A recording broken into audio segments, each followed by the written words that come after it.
चलो बेटा, चलो हम लोग स्टार्ट करते हैं बेटा। वेव ऑप्टिक्स को स्टार्ट करते हैं। रे ऑप्टिक्स अभी लास्ट क्लास में हम लोगों ने सीख लिया। अब शुरुआत करते हैं वेव ऑप्टिक्स की। ध्यान दो, पहले बहुत तेज़ी के साथ चलेंगे। वेव ऑप्टिक्स में सबसे पहले हम लोग लाइट के बारे में जानते हैं। लाइट क्या होती है? तो लाइट के बारे में सभी लोगों ने फिनोमेना पढ़ाई है। Light is a source of energy by which we can see the objects. इसकी कुछ प्रॉपर्टीज़ देख लेते हैं। प्रॉपर्टीज़ में light travel in the straight path बेटा लिखा हुआ है। Light propagate in the vacuum. Light can reflection हो सकता है, रिफ्रैक्शन हो सकता है, डिस्पर्स हो सकती है, इंटरफ्रेंस हो सकता है, डिफ्रैक्शन हो सकता है, पोलराइजेशन हो सकता है, फोटो इलेक्ट्रिक इफेक्ट हो सकता है। और क्या होगा भैया? मैक्सिमम स्पीड ऑफ लाइट कहाँ पर होती है? वैक्यूम या एयर में होती है। कितनी होती है? 3 × 10⁸ मीटर पर सेकेंड। ये स्पीड ऑफ लाइट होती है 3 × 10⁸ मीटर पर सेकेंड। उसके बाद फ्रीक्वेंसी की बात करें तो इसकी फ्रीक्वेंसी होती है 10⁻14 हर्ट्ज से लेकर के 10⁻16 हर्ट्ज की तक होती है। और लाइट जो है वो कहाँ पर प्रोपोगेट करती है? डिफरेंट मीडियम में करती है। वो भी किससे? डिफरेंट स्पीड से करती है। मतलब डिफरेंट मीडियम में स्पीड ऑफ लाइट क्या होती है? डिफरेंट होती है। आइए आगे बात करते हैं। तो बेटा बात करते हैं Newton's corpuscular theory. Newton sir ने 1675 में लाइट के बारे में बताया कि लाइट क्या होती है, लाइट के क्या क्या फिनोमेनास हैं, इनके बारे में बताया। तो सबसे पहले इन्होंने लाइट को क्या माना? लाइट को एक पार्टिकल बोला। लाइट को एक क्या बोला भैया? पार्टिकल बोला। लाइट को एक पार्टिकल बोला। इन्होंने बताया कि light is the made of the टिनी particles, और इन टिनी पार्टिकल्स को क्या नाम बताया गया? कार्पस्कुलर। जो ये टिनी पार्टिकल्स थे बेटा, इनका नाम क्या बोला गया? कार्पस्कुलर बोला गया। ठीक है। Which are elastic and the massless. अब इनका क्या है भैया? ये इलास्टिक हैं और क्या है? मासलेस हैं।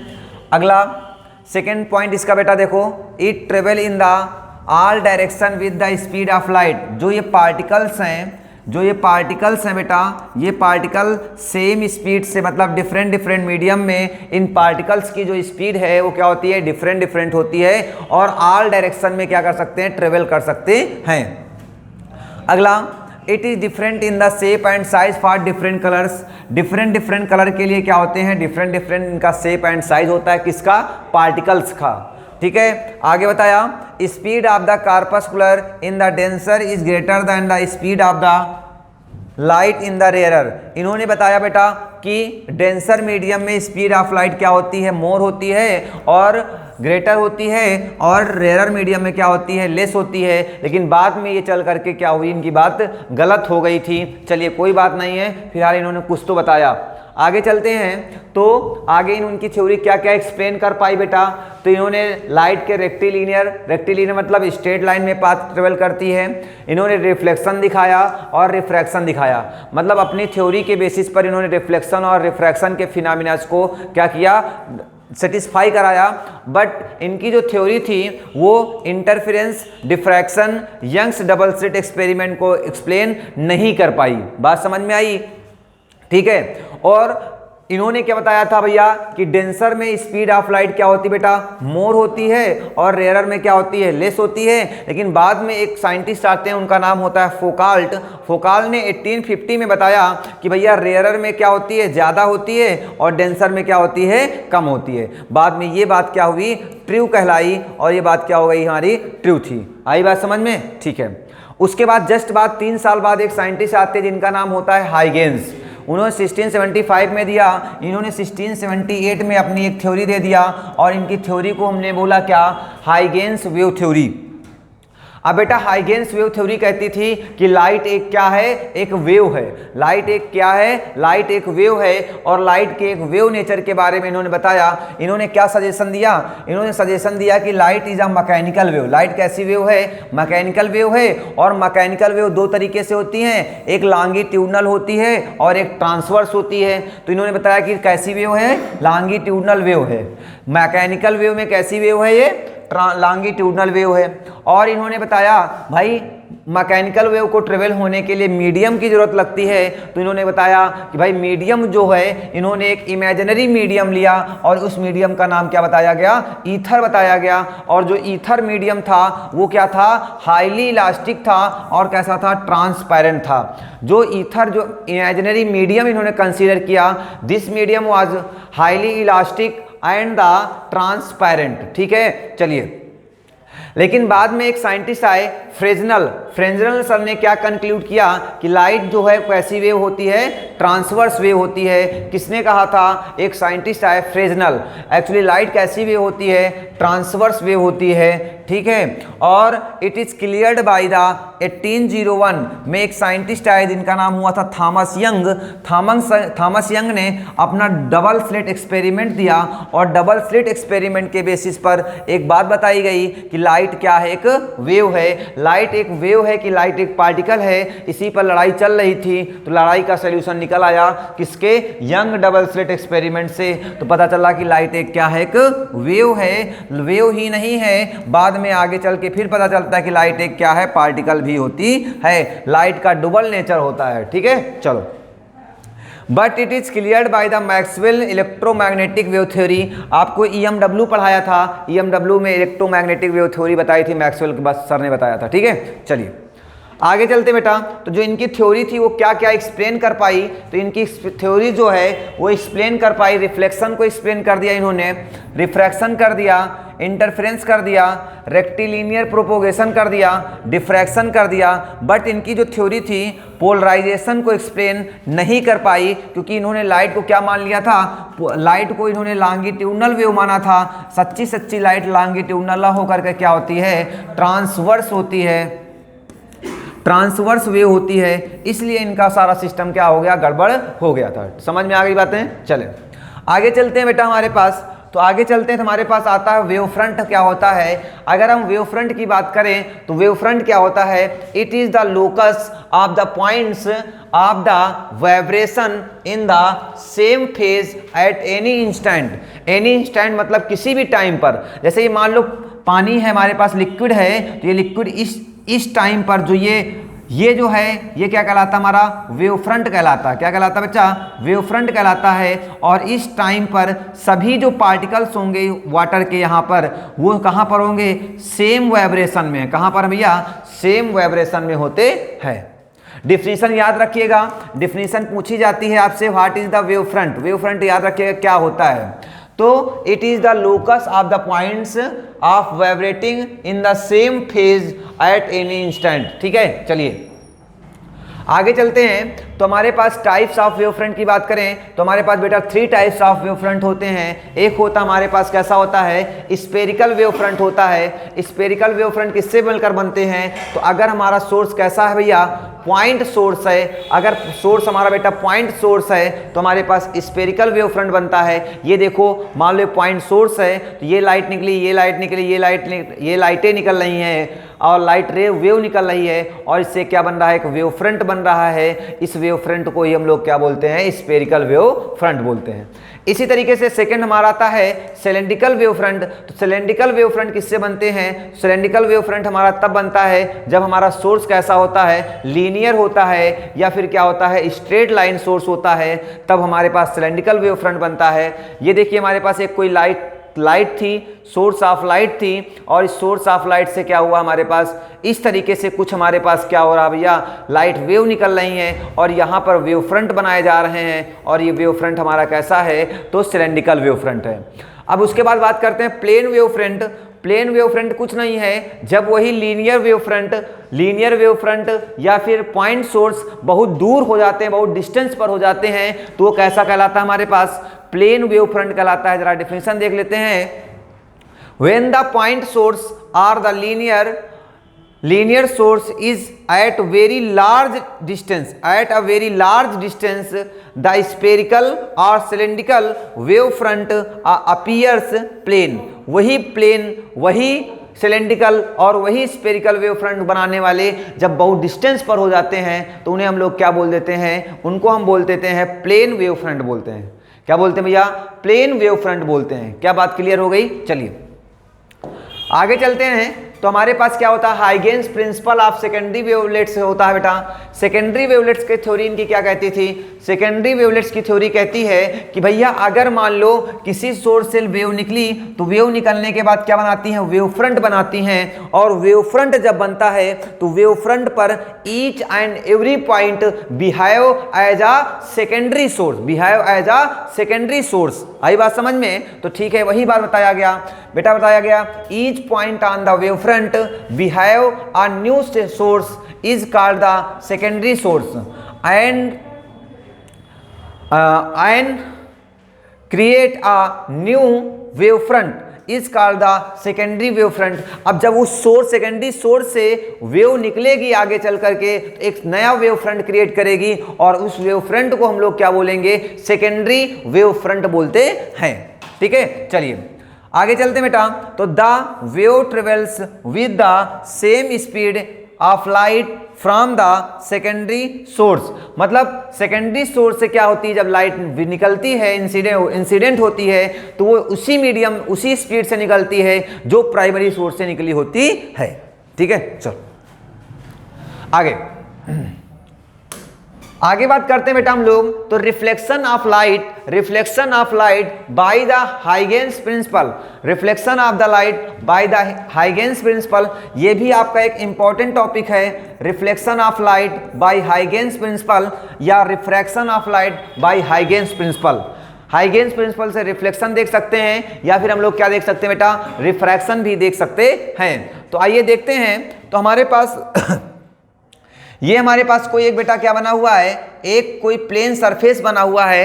हमने कहा यहां से बेटा कोई एक लाइट रे आई और यहां से एक कोई लाइट रे आई। ये दोनों लाइट वेव जो हैं, दोनों लाइट वेव हैं, ये क्या हैं, सेम फेज में हैं। कहां पर बेटा, सेम फेज में है। जब ये सेम फेज में है तो क्या बनाएंगी, एक वेव फ्रंट बनाएंगी, और इस वेव फ्रंट को हम लोगों ने क्या बोला, इंसिडेंट वेव फ्रंट बोलते हैं। क्या बोलते हैं, इंसिडेंट वेव फ्रंट बोलते हैं। ध्यान से देखेंगे, चलिए देखते हैं। ये हमारे पास क्या है बेटा, एक कोई स्मूथ या फिर प्लेन सरफेस है, स्मूथ या प्लेन सरफेस है। ये हमारे पास एक कोई इंसिडेंट रे आई और एक कोई रे आई, दोनों यहाँ पर क्या थे, सेम फेज पर थे। जब ये सेम फेज पर हैं तो यहाँ पर हमने कहा इसका नाम ए दे दिया और इसका नाम क्या दे दिया, बी दे दिया। तो जो ए बी है उसे हम लोगों ने क्या बोला, इंसिडेंट वेव फ्रंट बोला, इंसिडेंट वेव फ्रंट बोला, वेव फ्रंट बोला, इंसिडेंट वेव फ्रंट बोला। ठीक है, अब ध्यान दो, इस सरफेस पर सबसे पहले आप क्या ड्रा कर दोगे, एक नॉर्मल। तो ये वेव फ्रंट और इसके बीच के एंगल को हम लोग क्या बोलेंगे, आई बोलेंगे। क्या बोलेंगे, नहीं भाई, एंगल ऑफ आई ये नहीं कहलाएगा। एंगल ऑफ आई क्या कहलाएगा, इसे हम लोग क्या बोलेंगे, एंगल ऑफ इंसिडेंस बोलेंगे। ठीक है, चलो अब इस वेव फ्रंट पर सभी पॉइंट्स पर क्या रखे हुए हैं, सभी पॉइंट्स पर क्या रखे हुए हैं, सभी पॉइंट्स पर आपके पास क्या है, वेव्स हैं। मतलब कह सकते हैं, वेव ना कह करके हम कह सकते हैं एक सोर्स हैं। यहां पर, यहां पर, यहां पर, यहां पर, यहां पर, यहां पर, ये सभी पॉइंट्स क्या करते हैं, सेकेंडरी सोर्स की तरीके से बिहेव करते हैं। तो हमने कहा इस सेकेंडरी सोर्स से कुछ वेव ऐसे गई, एक वेव यहां से यहां पर आई। जितने टाइम में ये यहां से बी से सी गई, उतने टाइम में ए से कहां पर पहुंच गई, डी पर पहुंच गई। ए से कहां पर पहुंच गई, ये डी पर पहुंच गई सेम टाइम में, और स्पीड भी क्या सेम है, तो डिस्टेंस भी क्या होंगी, दोनों की सेम होंगी। तो ये भी वीटी डिस्टेंस कवर करती है और ये भी वीटी डिस्टेंस कवर कर रही है।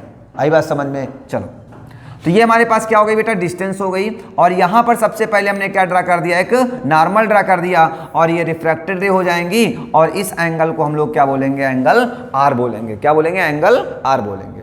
ठीक है, चलो अब बस ये इसका फिगर था। आई होप फिगर सबको समझ में आ गया होगा, फिगर समझ में आ गया होगा। दो बातें याद रखनी है भैया कि जो वेव होती है, जो वेव है वो वेव फ्रंट पर क्या होती है बेटा, वेव फ्रंट पर क्या होती है, परपेंडिकुलर होती है। ये बात याद रखिएगा। Wave is always perpendicular to the wave front. Wave is always perpendicular to the wave front.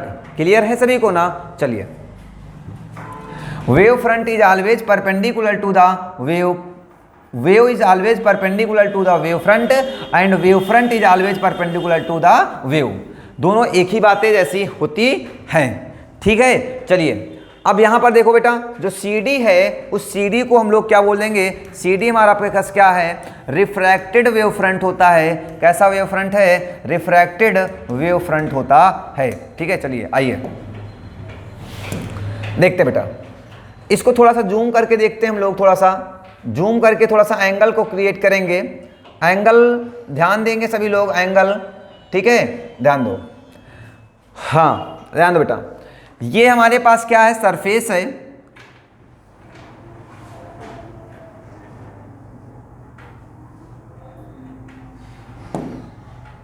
ये हमारे पास बेटा क्या है, रे है, और ये क्या हमारा है, सरफेस है। तो रे और सरफेस के बीच, रे है और ये क्या है, सरफेस है। और ध्यान दो बेटा, ये हमारा क्या है, एक वेव फ्रंट है, ये हमारा क्या है, वेव फ्रंट है। ये आपका वेव फ्रंट हो गया, ये वेव हो गया। वेव फ्रंट जो होती है वेव पर कैसी होती है, परपेंडिकुलर होती है। तो ये एंगल कितना बनाएगा जा करके, 90। तो ये बेटा कितना बचेगा हमारे पास, 90 माइनस आई, कितना बचेगा, 90 माइनस आई। अब ध्यान दो बच्चा, अगर ये एंगल हो गया तो यहां पर ध्यान दो, एक्चुअली यहां पर अब समझो बेटा, हमारे पास ये हमारे पास कितना होगा, ये एंगल कितना होगा, 90, कितना होगा, 90। ध्यान से देखिएगा, ये एंगल टोटल कितना होगा, 90। कहाँ के, कितने की बात कर रहा हूं, इस नॉर्मल से लेकर के इस सरफेस के बीच का एंगल कितना होगा, 90 डिग्री होगा। 90 डिग्री, इतना एंगल 90 डिग्री है। इतना एंगल कितना भैया, इतना कितना है, 90 माइनस आई। तो इतना वाला कितना बचेगा, बचेगा क्या, 90, टोटल 90 है, वो बचा वाला इतना है, इतना हटा दो, 90 माइनस आई। तो 90 90 खत्म हो जाएगा, माइनस माइनस क्या हो जाएगा, प्लस आई। तो कितना एंगल बचेगा, आई, क्या बचेगा, आई। बात समझ में आई, ठीक है। इसी तरीके से बेटा ये हमारे पास कितना एंगल बचेगा जा करके, आर, कितना बचेगा जा करके, आर। क्लियर है सभी को, चलो कई बार बताया है, हाँ ठीक है, सुनो अब बस, अब इसमें देख लेते हैं, चलो बस हो गया काम। ध्यान दो, ट्राइंगल ले लेते हैं, हाँ इन ट्राइंगल, इन ट्राइंगल नाम ले देते हैं A B C. A B C, A B C कुछ ऐसा बना हुआ है, ऐसे ऐसे और ऐसे बना हुआ है, ए, ये बी है और ये सी है। इस एंगल को हमने आई बोला, और ये एंगल आपका कितना होगा बेटा, 90, कितना होगा हमारा, 90 डिग्री होगा। क्या होगा, 90 डिग्री होगा। और बस हो गया। और ये जो बी सी है, वो बी सी की वैल्यू बताओ कितनी होगी बेटा, वी टी, कितनी है हमारे पास, वी टी, ठीक है। और दूसरा एक ट्राइंगल ले लेते हैं, A D C. In triangle A D C, A D C triangle ऐसे कुछ बना हुआ है, ऐसे कुछ बना हुआ है, ये ए है, ये डी है और ये सी है। ये एंगल हमारा आर है बच्चा, ये हमारा 90 है, ठीक है, ये एंगल हमारा 90 है, ऐसा कुछ बोला गया, ठीक है, ध्यान दो। अब बस हो गया। देखो दोनों में ट्राइंगल में देखो, ए सी इक्वल टू ए सी दिख रहा है आपको, ये दोनों में कौन सी लाइन दिख रही है आपको, कॉमन दिख रही है। और भैया जो ये भी ये जो AD होगा, वो भी AD कितनी होगी, VT होगी, कितनी होगी बेटा, VT। तो भैया इधर कितना है बेटा, BC equal to AD equal to कितना दिख रहा है, VT दिख रहा है। और एंगल B जो होगा, एंगल किसके, D के क्या दिख रहा है, इक्वल कितना है, 90 डिग्री। तो हम कह सकते हैं कि, क्या कह सकते बच्चा, कि दोनों क्या है, कॉन्ग्रुएंट हैं। ट्राइंगल ABC कॉन्ग्रुएंट हैं, सिमिलर हैं किसके बेटा, ADC के, ट्राइंगल ADC के। तो हम कह सकते हैं एंगल I किसके इक्वल हो जाएगा, एंगल I किसके इक्वल हो जाएगा, एंगल R के। एंगल I किसके इक्वल हो गया है, एंगल I किसके इक्वल हो गया है, एंगल R। और यही क्या है हमारा law of reflection. Law of reflection क्या कहता है, angle I is equal to angle R, angle I is equal to angle R, angle I is equal to angle R हो जाएगा। चलो क्लियर है।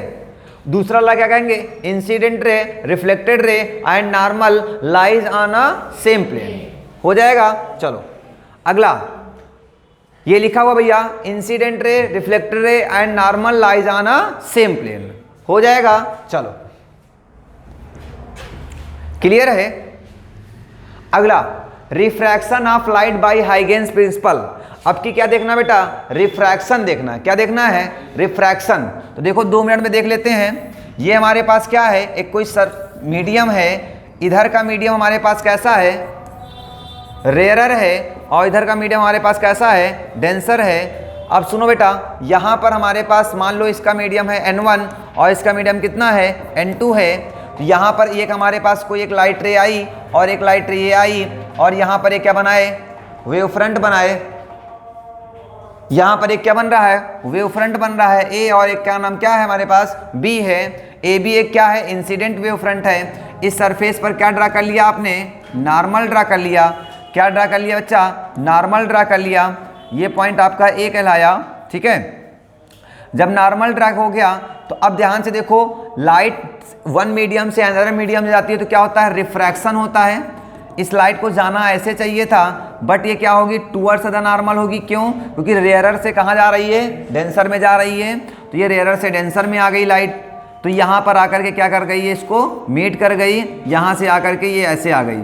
इसको नॉर्मल हटा देता हूँ, इसको हटा देता हूँ, वर्चुअल है, ठीक है। तो ये लाइट यहाँ से जा करके यहाँ पर आ गई है, ठीक है। इसका नाम हमने क्या दे दिया, AC दे दिया, नहीं इसका नाम दे दिया क्या, ABCD, D दे दिया।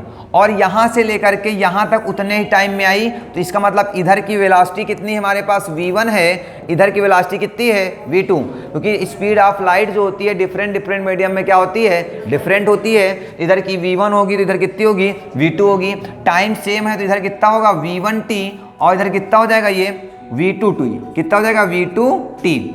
और ये हमारे पास हमने कहा यहाँ पर क्या है, सेम फेज में है। और जब सेम फेज में है तो क्या बनाएंगे, एक वेव फ्रंट बनाएंगे। और इसका हमने क्या दे दिया, A B, इसका नाम दे दिया C, और इसका नाम क्या दे दिया, D। बेटा ये इंसिडेंट रे एंगल है, I होगा, और ये हमारे पास क्या होगा बच्चा, R। क्या कहलाएगा, R। बेटा ये हमारे पास क्या है, वेव फ्रंट है। ये क्या हमारा है, वेव फ्रंट है। और ये हमारे पास क्या है, वेव फ्रंट है। और ये हमारे पास क्या है, एक वेव है। तो ये एंगल कितना होगा जाकर के, 90। ये हमारा एक वेव, ये हमारी एक वेव फ्रंट है, और एक ये हमारे पास क्या है, वेव है। तो ये एंगल कितना होगा जाकर के, 90, ठीक है। तो उसी तरीके से भी जैसे बताया, ये एंगल I है, तो ये कितना बचेगा, 90 माइनस I। तो ये कितना बचेगा, I। कितना हो जाएगा हमारे पास, I। कितना एंगल हो जाएगा जा करके, I हो जाएगा। क्लियर है यहाँ तक, हाँ। बेटा इतना कितना है हमारे पास, ये देखो नॉर्मल है, ये नॉर्मल है, ये सरफेस है। नॉर्मल और सरफेस के बीच का एंगल 90 होता है। इतना R है, तो बच्चा वाला कितना होगा, 90 माइनस R। इतना कितना है, 90। इतना है 90 माइनस R, तो बच्चा वाला कितना होगा, R। कितना होगा, R। ठीक है। चलो अब देखे हैं इन ट्राइंगल। ट्राइंगल का नाम ले लेते हैं ABC। क्या नाम ले लेते हैं, ABC। In triangle ABC। जरा ध्यान दो, ABC ट्राइंगल में क्या करना है, ये A हुआ, ये B हुआ, और ये क्या हुआ, C हुआ। A को हम लोगों ने I बोला, ये आपका 90 है। तो यहाँ पर अगर मैं बेटा साइन I लगा दूँ, साइन थीटा इक्वल टू क्या होता है, ये V1t है। क्या होता है, परपेंडिकुलर अपान क्या होता है, हाइपोटेनस। हाइपोटेनस का काम कौन करेगा, AC। कौन काम करेगा, AC। इसी तरीके से इन ट्राइंगल नाम दे देते हैं ADC। ADC कुछ ऐसे बना हुआ है, ऐसा, कुछ ऐसा, और कुछ ऐसे बना हुआ है। ये एंगल कितना है, 90, और ये कितना हमारा है, R। AD, और ये क्या बन गया, C। ADC। तो यहाँ से हम आगे कहेंगे तो क्या हो जाएगा, साइन R। और साइन R इक्वल टू क्या हो जाएगा बच्चा, हमारे पास होता है परपेंडिकुलर। परपेंडिकुलर काम कौन करेगा, V2t। V2t अपान क्या हो जाएगा, हाइपोटेनस। हाइपोटेनस ये D होगा ना, हाँ ठीक है। तो हो जाएगा हमारे पास AC। इसे इक्वेशन क्या लेट कर लिया, सेकंड। इसे इक्वेशन फर्स्ट, दोनों को डिवाइड कर दिया जाए तो क्या हो जाएगा, sine I upon sine R equal to V1t upon AC upon V2t upon AC। AC मर जाएगा, TT मर जाएगा, तो क्या होगा, V1 अपान V2। इसे हम लोग क्या बोलते थे, N2 अपान N1। क्या बोलते थे, N2 upon N1।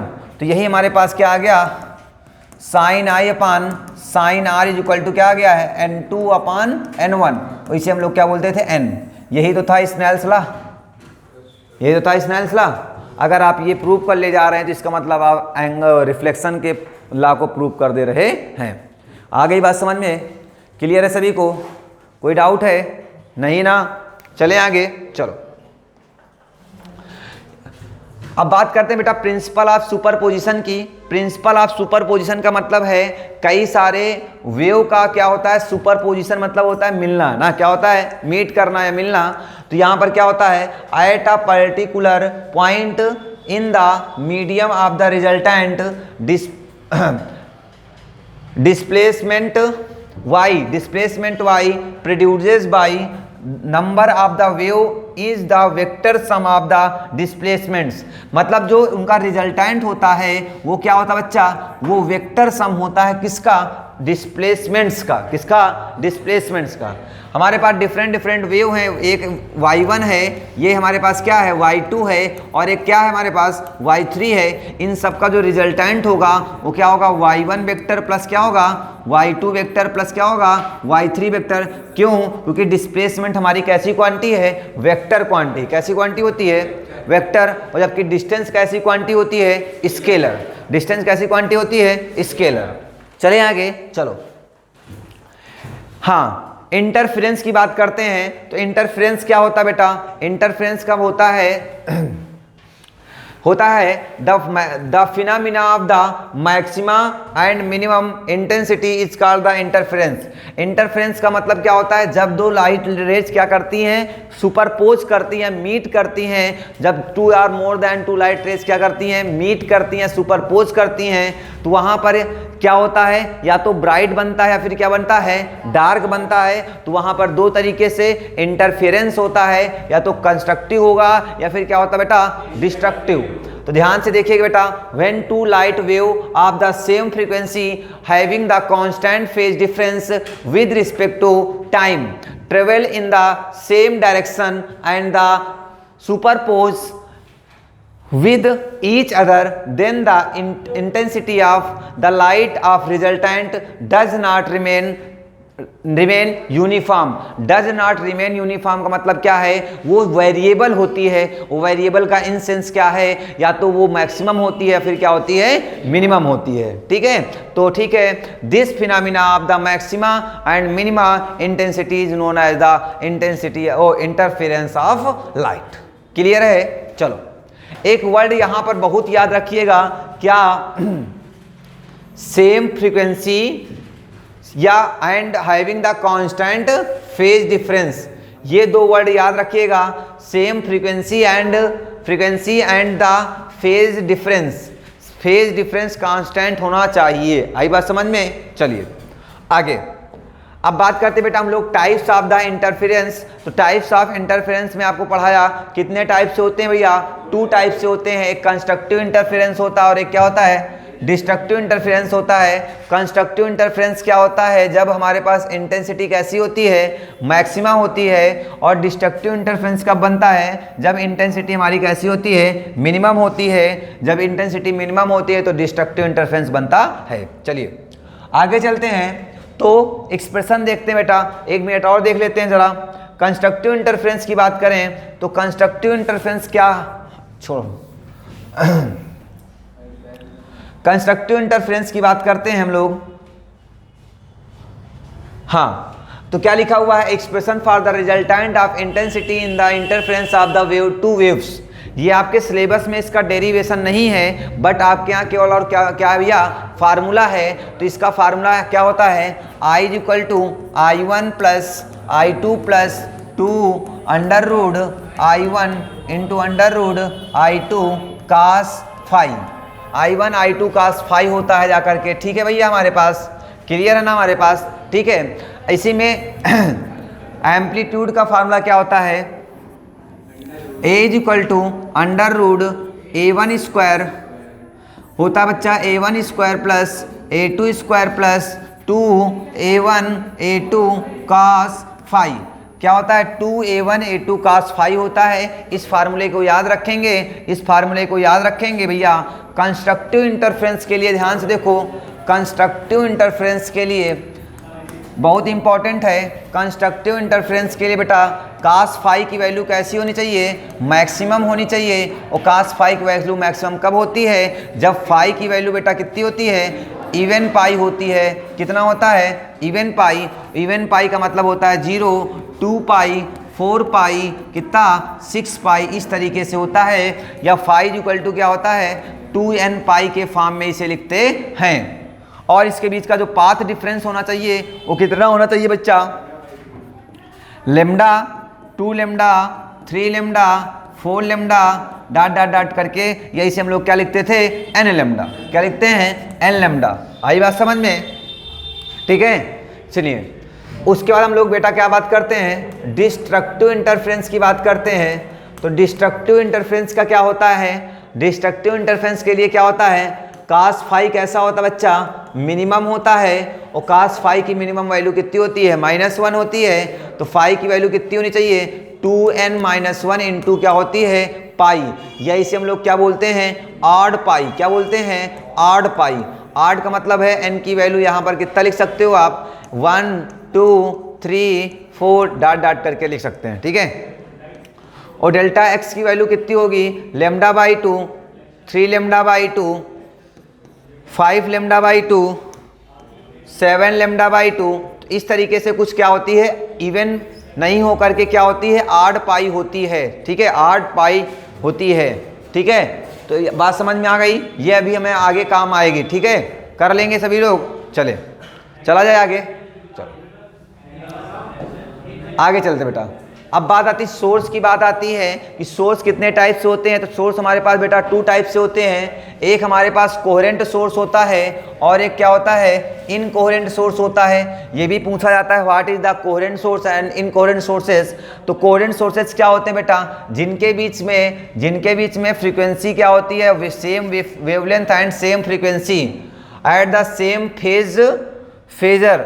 Phase are the having the constant phase different. जिनके बीच का फेज डिफरेंस कैसा होता है, कांस्टेंट होता है, उन्हें हम लोग क्या बोलते हैं, कोहेरेंट सोर्स बोलते हैं। और जिनके बीच का फेज डिफरेंस कांस्टेंट नहीं होता है, with constant phase difference wave क्या लिखा, एक minute, do not emits from the constant phase difference. जिनके बीच का फेज डिफरेंस कांस्टेंट होता है उन्हें हम लोग कोहेरेंट बोलते हैं। और जिनके बीच का कांस्टेंट नहीं होता है उन्हें हम लोग क्या बोलते हैं, इनकोहेरेंट सोर्सेज बोलते हैं। यहीं पर एक वर्ड पकड़ लीजिएगा, क्या होता है, कोहेरेंट क्या होते हैं, जिनके बीच का फेज डिफरेंस क्या होता है, कांस्टेंट होता है, वो कोहेरेंट कहलाते हैं। और जिनके बीच का कांस्टेंट नहीं होता है उन्हें हम लोग क्या बोलते हैं, इनकोहेरेंट सोर्सेज बोलते हैं।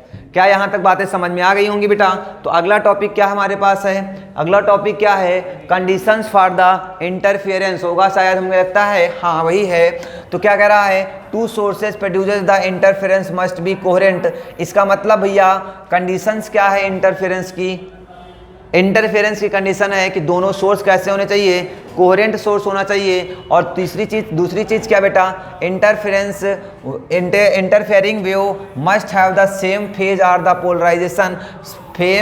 फेज प्लेन क्या होना चाहिए, सेम प्लेन पे होने चाहिए। और दूसरा क्या होना चाहिए बेटा, the sources must B coherent sources.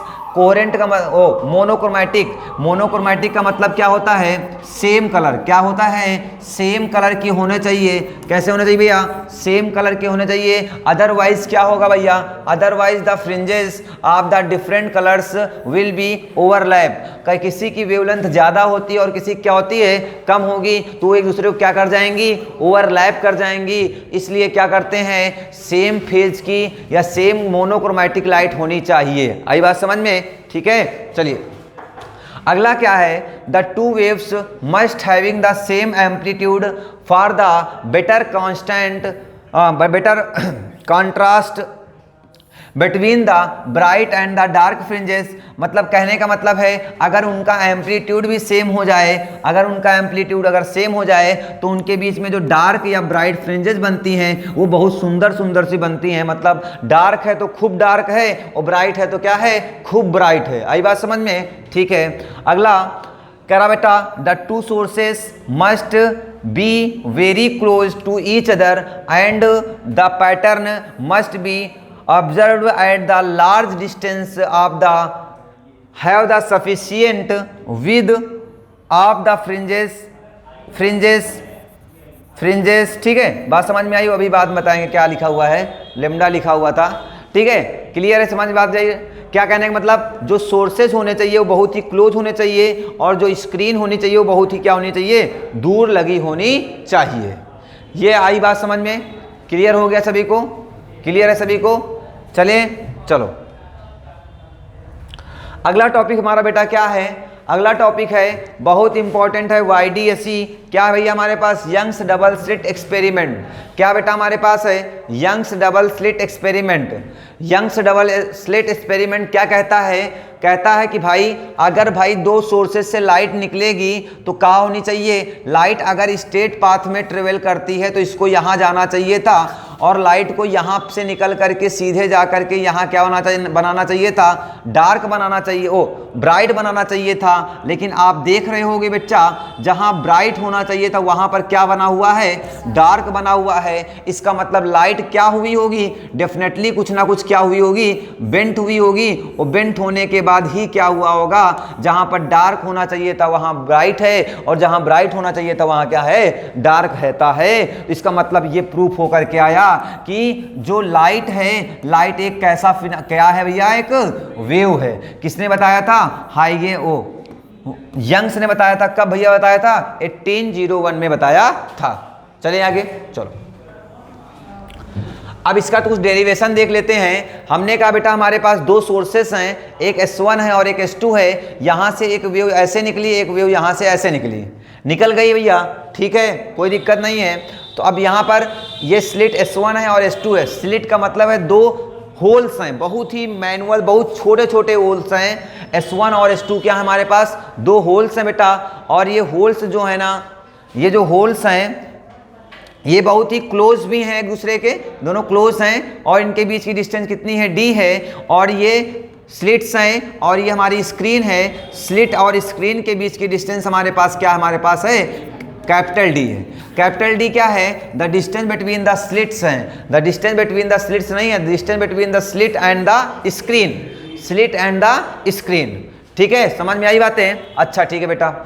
अच्छा ध्यान दोगे, अगर सेंट्रल फ्रिंज की बात करें, कहाँ की बात करें बेटा, सेंट्रल फ्रिंज की बात करें, तो सेंट्रल फ्रिंज में अगर S1O और S2O जो होंगे वो अप्रॉक्सीमेटली क्या होंगे बेटा, सेम होंगे, इक्वल होंगे। S1O minus S2O equal to क्या, कि जीरो कह सकते हैं? क्या जीरो कह सकते हैं? हाँ कह सकते हैं। ये क्या होता है, पाथ डिफरेंस होता है, और पाथ डिफरेंस कितना है, जीरो। तो पाथ डिफरेंस किसका जीरो हो सकता है, सिर्फ और सिर्फ किसका होता है, कंस्ट्रक्टिव इंटरफेरेंस का होता है। और जब कंस्ट्रक्टिव इंटरफेरेंस बनता है तो भैया इंटेंसिटी कैसी होती है, मैक्सिमा होती है बेटा। आई जब मैक्सिमम होता है तो इसका मतलब सेंट्रल फ्रिंज पर कैसा बनता है, मैक्सिमा बनता है। इसका मतलब कौन सी फ्रिंज बनती है, तो ब्राइट फ्रिंज बनती है। बात समझ में आई? तो समझ में आया कि सेंट्रल फ्रिंज पर कैसी बनती है भैया, सेंट्रल फ्रिंज कैसी होती है, ब्राइट। कैसी होती है, ब्राइट। ठीक है, अब मान लेते हैं इस सेंट्रल फ्रिंज से y डिस्टेंस पर एक कोई यहां फ्रिंज बन रही है, या तो यहां ब्राइट होगी या फिर यहां पर क्या होगी बच्चा, डार्क होगी। या तो ब्राइट फ्रिंज बन रही होगी या तो कहीं ना कहीं डार्क फ्रिंज बन रही होगी। तो देखते हैं कैसे निकालते हैं इसको हम लोग, चलिए ध्यान देते हैं बेटा। इसको हम देखते हैं in triangle S1 and S2, S1 and S2 में देखते हैं। ये S1 है, ये N है, S2 है। तो यहां पर एक साइन थीटा लगा देते हैं बेटा। Sine theta is equal to क्या होता है, परपेंडिकुलर अपान क्या होता है, हाइपोटेनस। परपेंडिकुलर अपान क्या होता है, हाइपोटेनस।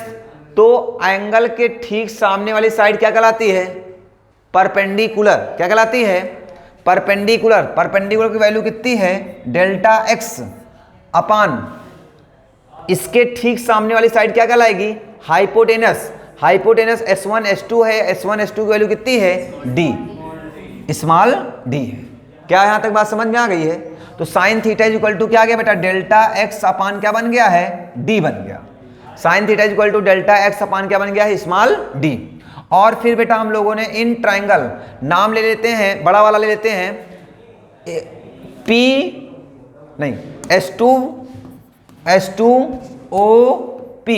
S2OP में देखेंगे तो यहां पर मैं बेटा लगा देता हूं tan theta.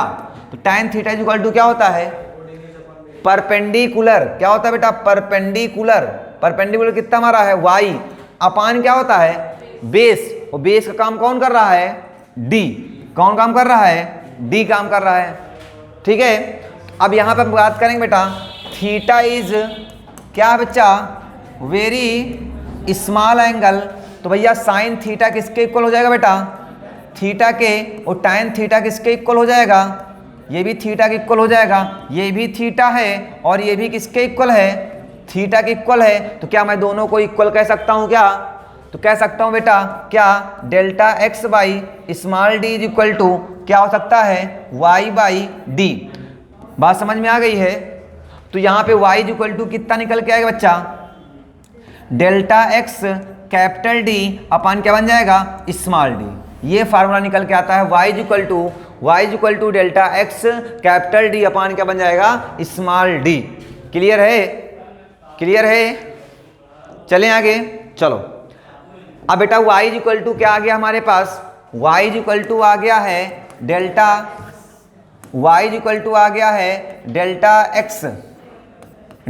X capital D upon क्या बन गया है, small D. y is equal to आ गया है delta X capital D upon क्या आ गया है, स्मॉल डी। अब जरा ध्यान से देखो बेटा, अगर हम फॉर ब्राइट फ्रिंज की बात करें, किसकी बात करें, ब्राइट फ्रिंज की बात करें, तो ब्राइट फ्रिंज के लिए डेल्टा एक्स की वैल्यू कितनी होती थी, एन लेमडा। कितनी होती थी, एन लेमडा। तो ये हो जाएगा Y B is equal to N lambda capital D upon क्या बन जाएगा, स्मॉल डी बन जाएगा। और इसी तरीके से बेटा हम लोग किसकी बात कर लेते हैं, डार्क फ्रिंज की बात करते हैं। तो Y D is equal to dark fringe के लिए डेल्टा एक्स की वैल्यू कितनी होती थी, 2n माइनस 1 क्या होती थी, 2n minus 1 into lambda by lambda capital D upon क्या बन जाएगा, 2d। 2n minus 1 lambda capital D upon क्या बन जाएगा, 2d। अरे यार ये होती थी 2n minus 1 into lambda by 2 होती थी ना, याद है ना। तो ये हो जाएगी किसके लिए बेटा, डार्क फ्रिंज के लिए। किसके लिए हो जाती है, डार्क फ्रिंज के लिए हो जाती है। आई बात समझ में। इसके बाद हम लोग बात करें बेटा फ्रिंज विड्थ की बात करते हैं। फ्रिंज विड्थ क्या होता है, तो फ्रिंज विड्थ क्या होता है, the distance between two successive two consecutive क्या dark or the bright fringes. दो लगातार डार्क या दो लगातार ब्राइट फ्रिंजेस के बीच की डिस्टेंस को हम लोग क्या बोलते हैं, फ्रिंज विड्थ बोलते हैं, विड्थ बोलते हैं। ध्यान दो बेटा, ये हमारे पास ब्राइट थी, ये भी ब्राइट के बीच की डिस्टेंस को फ्रिंज विड्थ, डार्क और डार्क के बीच की डिस्टेंस को भी हम लोगों ने क्या बोला, फ्रिंज विड्थ बोला। क्या बोला, फ्रिंज विड्थ बोला। मान लो हमारे पास एक कोई फ्रिंज विड्थ बेटा yn नंबर की है और yn नंबर की फ्रिंज विड्थ है, और क्या हो जाएगा हमारे पास n lambda capital D upon क्या बन जाएगा, स्मॉल डी। और नेक्स्ट अगर ये n नंबर की है तो अगली कौन सी होगी, yn+1 वाली होगी, equal to n+1 into lambda capital D upon क्या बन जाएगा, स्मॉल डी। फ्रिंज विड्थ कैसे निकालते हैं, अगली वाली और माइनस क्या हो जाएगी, पिछली वाली। अगली वाली माइनस क्या कर देंगे, पिछली वाली। तो सॉल्व करने पर कितना आएगा, लेमडा कैपिटल डी अपान क्या बन जाएगा, स्मॉल डी। नहीं कर पाएंगे, कर लेंगे ना। तो ये w इज इक्वल टू क्या आ जाएगा, लेमडा कैपिटल डी अपान क्या आ जाएगा, स्मॉल डी। अगर ध्यान से देखो जो w है बेटा वो n पर डिपेंड नहीं कर रहा है, इसका मतलब सभी फ्रिंजेस क्या होंगी, सेम विड्थ की होंगी।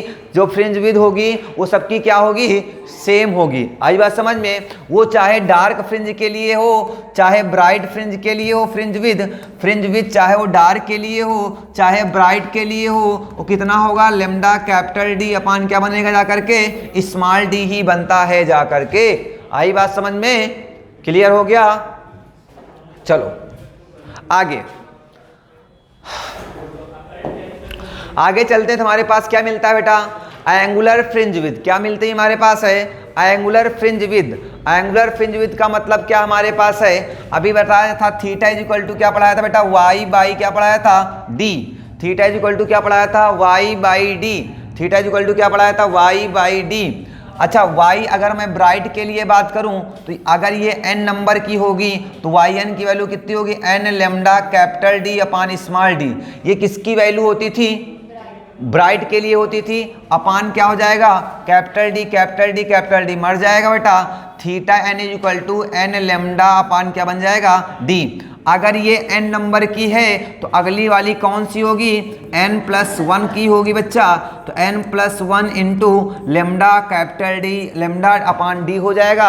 और हमें अगर निकालना हो फ्रिंज विड्थ निकालना हो, थीटा निकालना हो, तो कहेंगे अगला वाला माइनस क्या हो जाएगी, पिछली वाली फ्रिंज विड्थ, इक्वल टू आ जाएगा आपके पास लेमडा बाई क्या बन जाएगा, डी बन जाएगा।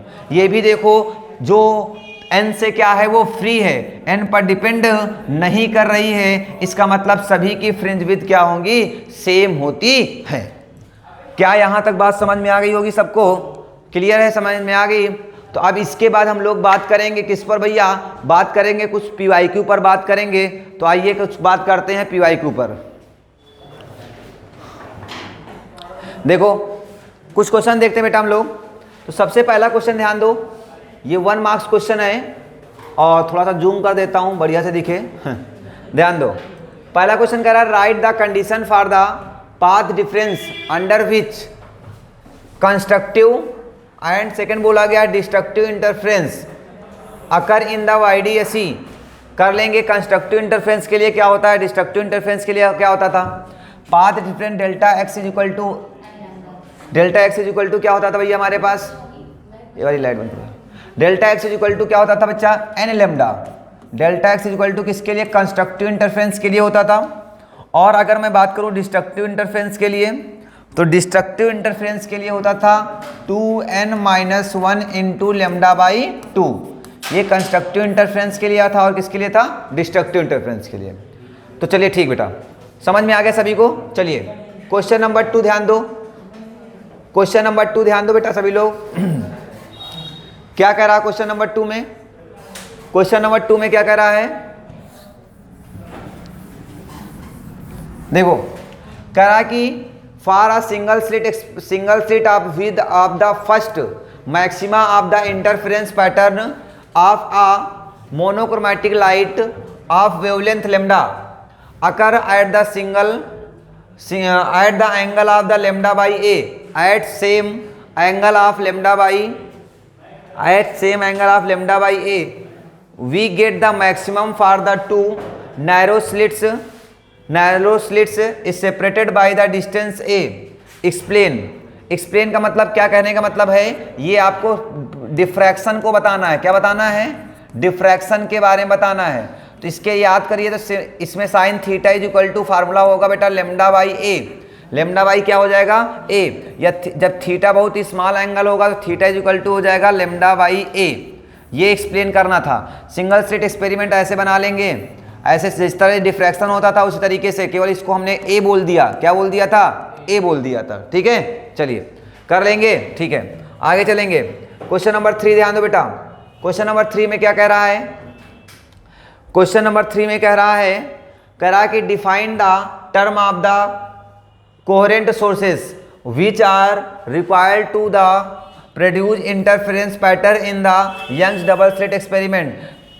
conditions for the मैंने पढ़ाया था condition for the interference, पढ़ाया कि नहीं पढ़ाया भाई, condition for interference पढ़ाया। उनमें पढ़ाया कि कोहेरेंट सोर्सेस क्या होते हैं, उनके बारे में बताया, जिनका फेज क्या होता बच्चा, सेम फेज, या फेज क्या होता है, कांस्टेंट होता था। क्या होता था, कांस्टेंट होता था। हो जाएगा। चलो अगला क्वेश्चन ध्यान दो। कह रहा कि how does the fringe width of the in the YDSE, ठीक है, YDSE change when the distance of the separation between the slits and screen is doubled. Screen और उनके बीच का डबल कर दिया जाए तो क्या बोला गया, फ्रिंज विड्थ किस तरीके से चेंज करेगी। तो फ्रिंज विड्थ का फार्मूला क्या होता था, W is equal to lambda capital D upon क्या होता था, स्मॉल d। अगर W इज देखो डायरेक्टली प्रोपोर्शनल टू क्या दिख रहा है, कैपिटल D के दिख रहा है। इसको डबल कर दोगे तो ये भी कितना हो जाएगा। बात समझ में आ गई होगी, क्लियर है सभी को, क्लियर है ना। चलें आगे, चलो अगला क्वेश्चन ध्यान दो बच्चा। अगला क्वेश्चन क्या लिखा हुआ है, कह रहा है कि define the term wave front. अभी बताया, बहुत पूछा जाएगा वेव फ्रंट क्या होता है। Using the Young's wave theory verify the law of refraction. कर लेंगे भैया, क्या प्रूव करना है, angle i is equal to angle r, angle i is equal to angle r आपको दिखाना होगा। कर लेंगे आप लोग, ठीक है। अगला, define the term of the refractive index of the medium verify the Snell's law. मतलब वही काम करना है, क्या यार, sine I upon sine r equal to क्या दिखाना है आपको, एन दिखाना है। किससे, हाइगेन्स प्रिंसिपल से। किससे दिखाना है, हाइगेन्स प्रिंसिपल से। किससे दिखाना भैया, हाइगेन्स प्रिंसिपल से। उससे नहीं दिखाना है, रिफ्रैक्शन से। किससे दिखाना है, हाइगेन्स प्रिंसिपल से। कर लेंगे सभी लोग, चलें आगे बेटा। चलो अगला क्वेश्चन क्या लिखा हुआ है आपके पास, ये आपका क्वेश्चन 5 मार्क्स का है। 5 मार्क्स क्वेश्चन है शायद, हमें लगता है। Using the Huygens principle draw the diagram showing the how a plane wave gets refracted when the incident of the surface separating of the rarer medium from the denser medium, hence verify the Snell's law। अरे यार ये वही question है, Snell's law दिखाना है आपको। क्या दिखाना है, स्नेल्स लॉ, मतलब refraction through the Huygens principal. कर लेंगे भैया सभी लोग, चलेंगे आगे भैया। चलिए आगे चलते हैं बेटा। 5 मार्क्स का क्वेश्चन है, 2 क्वेश्चन शायद दिए गए हैं, कोई बात नहीं है, ध्यान दीजिएगा। पहला क्वेश्चन कह रहा है भैया डिफाइन द वेव फ्रंट, हो जाएगा सभी से, हाँ। दूसरा कह रहा है कि वेव फ्रंट इस तरीके से करेंगे। कह रहा है कि क्या लिखा हुआ है, depict the shape of the depict DEPICT है ना, depict the shape of the wave front in the each of the following. कह रहा light diverging from the same source क्या कर रहा है भैया, डिपिक्ट द, हाँ, पॉइंट सोर्स। अरे वही यार, टाइप्स बताना है। क्या बताना है आपको, स्पेरिकल, सिलेंड्रिकल एंड प्लेन। नहीं बता पाओगे, बता लेंगे आगे। चलो सुनो, state the Huygens principle using the principle of the diagram. क्या दिखाना है आपको भैया, वही क्या करना है, डायग्राम दिखा करके आपको क्या दिखाना है, स्नेल्स लॉ। क्या दिखाना होगा, स्नेल्स लॉ। या फिर क्या दिखाना होता है आपको, 2 कंडीशंस आती। हाइगेन्स प्रिंसिपल में बहुत पूछा जाएगा आपसे पास, क्या पूछा जाएगा, या तो angle i is equal to angle r, या फिर sine I upon sine are is equal to क्या दिखाना होगा आपको, एन। ये angle i is equal to angle r, angle i is equal to क्या होगा, एंगल आर। और या फिर क्या हो जाएगा भैया, angle i is equal to angle r, या फिर sine I upon sine are is equal to n. यही क्वेश्चन आपसे पूछा जाएगा हाइगेन्स प्रिंसिपल में, ठीक हो जाएगा। और इसमें क्या याद रखिएगा आप लोग, wave front, what is the wave front, what is the wave front, what is the wave front. कर लेंगे सभी लोग, चलें, चलो। अगला क्वेश्चन क्या लिखा हुआ है, 3 मार्क्स का क्वेश्चन है। कोई क्वेश्चन देखो, ध्यान दो बेटा। करा इन द YDSE, किसमें देखा गया, YDSE में देखा जा रहा भैया। In the YDSE the slit experiment using the light of the wavelength. क्या दे रखा है बेटा, लेमडा। लेमडा कितना दे रखा है, 600 नैनोमीटर। क्या दे रखा है, क्या, नैनोमीटर, NM, ठीक है। The slit experiment separation is 0.8 mm।